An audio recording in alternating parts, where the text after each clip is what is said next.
Halo kawan-kawan, ketemu lagi ya dengan saya Mas Irul.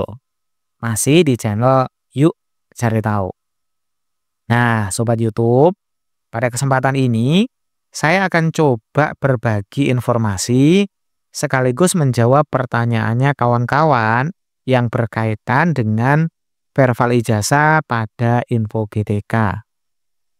Nah, salah satu pertanyaan teman-teman kita itu yang berkaitan dengan ini ya, itu kayak gini. Di salah satu video saya itu ada yang komentar kayak gini. Ini dari @eni_murhidayanti ya. Pak, SKS saya itu 0. Tapi saya belum klik konfirmasi. Terus gimana ya solusinya? Barang kayak gitu pertanyaannya ya. Nah, kita akan coba bahas kawan-kawan terkait problem tadi yang ada hubungannya pada info GTK khususnya verval ijazah. Nah, sebelum lanjut, langkah bijaknya kalau bantu support channel kami ya. Gampang kok dengan klik tombol subscribe-nya. Dan seandainya dirasa videonya nanti bermanfaat, bisa di-share kepada teman-teman yang lain. Oke kawan-kawan, langsung saja kita mulai videonya. Nah sobat, ini ada pertanyaan ya dari teman kita. Dia itu verval ijazah. Pak, SKS saya itu 0. Kemudian saya itu belum klik konfirmasi. Solusinya bagaimana ya? Nah, kawan-kawan, kalau melihat dari teks ini, kita bisa memahami bahwa Mbak ini itu sudah berhasil verval ijazah. Namun, ada bagian dari hasilnya, yaitu SKS itu masih 0. Kemudian, gara-gara SKS-nya 0, sepertinya beliau ini bimbang, ragu gitu ya, sehingga belum klik konfirmasi. Nah, ini keren ini kawan-kawan. Jadi kalian kalau misalin verval ijazah dan hasil dari tampilannya itu dirasa nggak sesuai dengan aslinya, harusnya kayak Mbak ini, jangan dulu langsung konfirmasi. Cari dulu informasi, kira-kira bagaimana, apakah ada solusinya, ya gitu ya. Oke, kita kembali ke verval ijazah. Sebelum menjawab terkait pertanyaan ini, coba kita pikirin sama-sama dulu ya. Kira-kira verval ijazah itu bagaimana sih gitu ya. Nah, verval ijazah kawan-kawan kurang lebih itu tuh menarik ya, menarik datanya kita yang ada pada servernya PDDikti itu ditampilkan ke info GTK. Jadi data di sana tadi seolah-olah di-copy terus ditampilkan di sini. Jadi kalau yang tampil pada info GTK ini ternyata ada yang keliru, nah berarti yang salah bukan info GTK-nya ya, sumber dari datanya. Nah, sumber datanya itu di mana gitu ya. Kalau kawan-kawan lihat video saya sebelumnya, kalian akan paham alur cerita dimulainya tahapan-tahapan dari verval ini. Jadi data lulusan kita ini sebenarnya sumbernya itu dari kampusnya kita, kawan-kawan. Saat kita kuliah, mereka kan tahu ya riwayat kuliahnya kita. Dan setelah kita lulus, datanya nanti akan dikirimkan ibaratnya ya ke PDDikti untuk disimpan di servernya. Yang sewaktu-waktu bisa digunakan oleh aplikasi ataupun lembaga tertentu jika lembaga atau aplikasi tadi itu butuh. Salah satunya ya aplikasi atau sistem dari info GTK. Dia butuh data ijazahnya kita. Nah, sehingga dia itu mengambil, ya bukan mengambil ya, ya bolehlah mengambil kalimatnya ya, mengambil dari server PDDikti, kemudian ditampilkan di info GTK sini.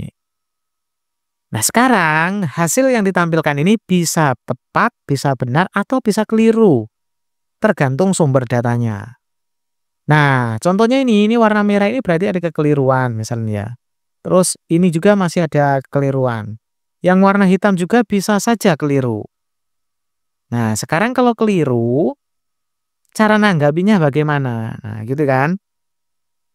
Jadi kawan-kawan, ini cuma saran dari saya ya. Kalau seandainya nanti ada sarannya lebih tepat, yang lebih bagus lagi ya bisa dicek lagi. Kalau ternyata hasilnya kalian itu yang tampil masih keliru, selagi itu bukan namanya kalian dan tanggal lahirnya, khususnya nomor ijazah ya, sebenarnya bisa dianggap datanya itu udah benar.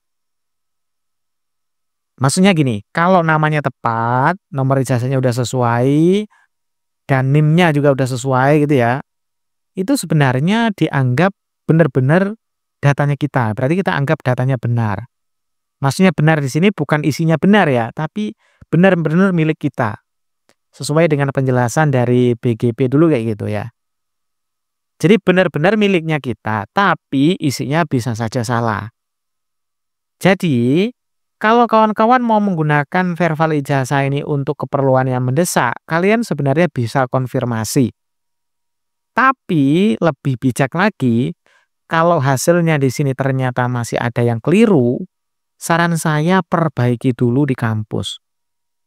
Nah, jadi gitu ya. Jadi ada dua kondisi, bisa dipakai atau dikonfirmasi, walaupun masih ada merah, bisa dipakai atau dikonfirmasi ya. Kalau memang mendesak mau dipakai, toh nanti ujung-ujungnya bisa diperbaiki lagi. Cara memperbaiki yang udah tampil kayak gini gimana ya? Kalian perbaiki dulu di PD Dikti. Lewatnya lewat kampusnya kalian. Nah, setelah nanti diperbaiki di kampus, pastikan di PD Dikti itu udah berubah. Kalau di PD Diktinya udah berubah, ketika kalian klik verbal ijazah baru ini, maka nanti akan tampil pilihan kayak gini ya. Kalian panggil datanya kalian yang ada pada PD Dikti dengan memasukkan perguruan tinggi, prodi, nomor induknya kalian, dan nomor ijazahnya. Kemudian cek data ijazah. Maka parameter ini akan mencocokkan dengan datanya kalian yang tersimpan di PD Dikti. Nah, kalau datanya ternyata sudah diperbaiki di kampus dan sudah update di PD Dikti, nanti ya akan tampil data yang terbaru yang ada di sini. Jadi data yang lama itu bisa tergantikan dengan data yang baru. Nah, problemnya banyak teman-teman yang ternyata yang tampil masih data lama. Nah, setelah dilakukan isian parameter ini ya, kemudian cek data ijazah, nggak berubah atau data lama yang ada. Berarti datanya kalian tuh nggak ada perubahan, melainkan masih tetap sama yang ada di predikti. Jadi kalau kalian pengen ya diperbaiki ya perbaiki lewat kampus sampai di dikti itu datanya berubah. Kalau udah berubah ya udah tinggal tarik lagi aja di sini. Masuk di sini ya, klik verbal ijazah ini. Nanti kan tampil kayak gini. Masukkan parameter yang ada ini. Nah, poin terpenting itu di nomor ijazah ini harus mengikuti panduan yang ada. Kalau kalian bingung pengetikannya, lihat aja video saya sebelumnya. Kemudian cek datanya, insya Allah nanti akan tampil. Yang baru deh kalian konfirmasi. Jadi untuk yang problem tadi, yang Mbak Eni Murhidayanti, kalau SKS-nya 0 dan belum dikonfirmasi, bagaimana kira-kira solusinya? Pertama, buru-buru dipakai enggak?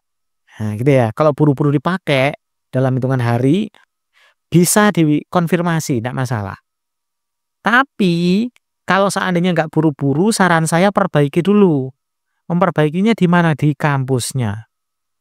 Perbaiki di kampusnya, dan habis diperbaiki pastikan di PD Diktinya, di sivilnya atau di PISN-nya itu udah benar-benar terupdate dan data baru yang tampil. Baru deh kalian verbal lagi, masukkan parameter, insya Allah nanti tampil data yang baru.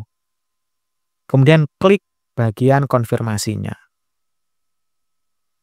Nah, terkait yang ini di bawah ini kenapa kok nggak aktif? Nah, ini kalian bisa lihat video saya sebelumnya. Oke kawan-kawan, jadi seperti itu ya informasi kali ini. Semoga saja informasi sederhana ini bisa membantu teman-teman yang lain dan menjawab pertanyaan atau kendala dari Mbak Eni Murhidayanti. Jadi bisa dipakai atau dikonfirmasi kalau buru-buru. Kalau enggak ya tunggu aja atau perbaiki dulu di kampusnya. Oke, saran saya gitu ya, bisa dipakai, tapi lebih tepatnya bisa diperbaiki dulu. Oke, makasih banyak. Sampai ketemu pada video kami berikutnya.